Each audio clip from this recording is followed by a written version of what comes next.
a wife who cheats on her husband and sleeps with the gardener while the husband is at work. Catherine, the leading character of our story, is the wife of a successful producer having a big name in film industry. She is living a luxurious life, a lavish mansion, cars, money, everything, but still feels like something is missing in her life.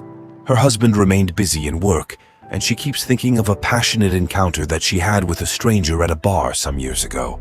That was the most romantic experience for her. One day, she is working at home when she realizes that her gardener George hasn't arrived yet to do his duty. She suddenly receives a phone call from the cleaning company informing her that George is not the part of the company anymore and that a replacement gardener has been sent to the house for the duty. Soon the bell rings. She opens the door and her handsome new gardener Ben is in front of her. She explains to him the job description and shows him all the places where work has to be done. While she is telling him about the job, she accidentally ends up locking herself out. Ben offers to help her out and opens the door with his secret trick. He makes Catherine think about him as he walks away. Later that day, her husband Richard comes home and they sit by the pool for having some time together. She tries to talk to her about different things, but he ends up ignoring her completely. At dinner, she complains about his behavior, and Richard suggests watching a movie. The couple watches the movie, but neither of them seems to be interested in the movie. Catherine asks him to light the fireplace, and Richard walks down to turn on the gas. When he turns on the gas, an unknown person has been seen in a dark corner of the garage. At night, Catherine decides to dress up for her husband, but when she steps in, he gets disappointed as Richard is already asleep. The next morning, Ben comes at his usual gardening time and offers gardening advice. Later, she decides to offer Ben some lemonade by the pool to thank him for helping her open the door the other day. He starts asking her about her dreams, and she tells him about her dreams related to her acting career. Ben also shares that he's an aspiring rapper. After a while, Catherine asks him to fix the wobbly table. Catherine thanks him and tries to pay him for his time. This offends Ben, and he walks away. Catherine decides to go after him, and she apologizes for her insensitivity, and he makes her realize how she has everything she wants compared to him, but she doesn't appreciate it at all. Catherine is left speechless, and then she leaves. Later in the day, Catherine finds a belt left behind by Ben. She wears it around her neck and starts thinking the dirty thoughts about him. At evening, when Richard comes home, she tries to make a move on him again, but is rejected again, as Richard is more concerned about the celebration that he's planned for tonight. Meanwhile, Catherine starts getting excited because she thinks it's all for her, but that quickly fades into disappointment when she realizes that this celebration is for booking a high-profile actor. She spends the rest of the night in agony. The next morning, Ben comes and Catherine feels a bit suspicious since he wasn't supposed to work that day. He confesses that he came to ask her out to brunch. Catherine suggests cooking for him inside instead of going out. A few moments later, Catherine starts cooking burgers for them when Ben joins her to help. He starts asking about her relationship with her husband. She confesses that they met a long time ago, and she also ends up telling him that sometimes she questions if she truly loves him anymore. Later, she returns the Ben's belt, and then they decide to play some music. While the music is playing, Catherine engages in a slow dance with Ben. In their tipsy state, they end up kissing each other, but she quickly pulls away when she realizes that this is wrong. She encourages Ben to leave as she has to pick Richard up from the airport, but he doesn't leave. He asks her for one final toast, and she agrees. However, they don't just stop at one toast. They keep drinking and end up kissing once again. Then the scene switches to 2 days ago when we get to know that Ben's real name is Duke, and he is seen with his friend Oates.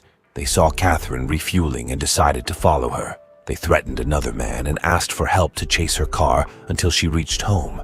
They started stalking Catherine every day, noticing her as she sat by the pool all along.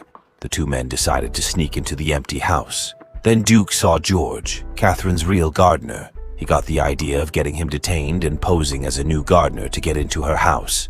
They aimed to deceive Catherine and got some money from her. At dinner, Duke says that he'd like to sit in Catherine's white car, and that's exactly what the two of them did that night.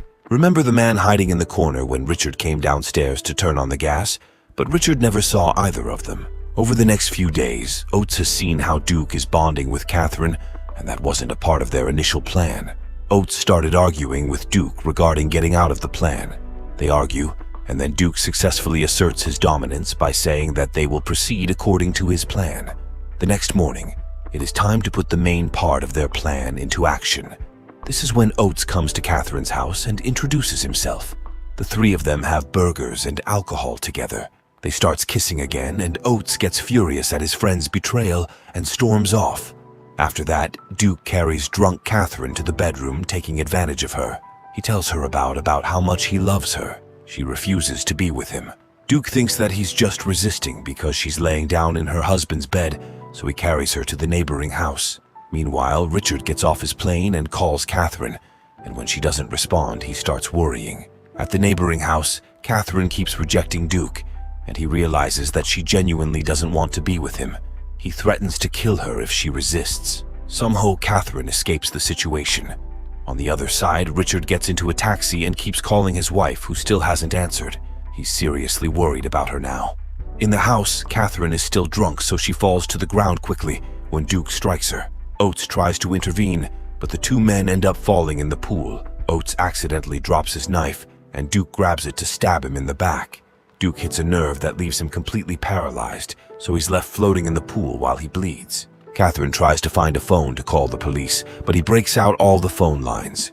Desperate to flee, she sees Oates in the pool moaning in agony. While his blood is mixing with the pool water, she decides to jump into the pool to hide herself under his body. Oates tries to tell Duke about her, and she begs him to stay silent. When he refuses, she simply turns him over and submerges his face in the water. Since he's paralyzed, he can't do anything now. He screams silently underwater, unable to come up for air. Catherine watches him as he takes his final breaths. Then she stays under him to hide, while Duke searches everywhere for her. At that moment, Richard finally arrives home and looks at the chaotic scene in horror. He rushes to the pool where he sees Catherine coming up from water and screaming for help. Duke is right there with a knife in hand. The two men start attacking each other. Meanwhile, Catherine manages to come out of the pool and finds a gun that they have at home. Before Duke could harm her husband, she shoots Duke. Richard comes up to her, the two of them share an emotional hug. At the end of the story, Catherine gets a significant role for herself, which helps her regain her confidence and get her dreams fulfilled.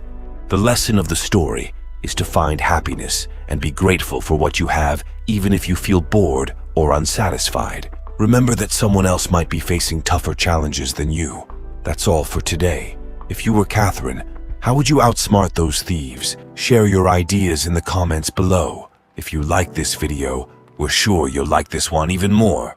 Subscribe to the channel and keep watching.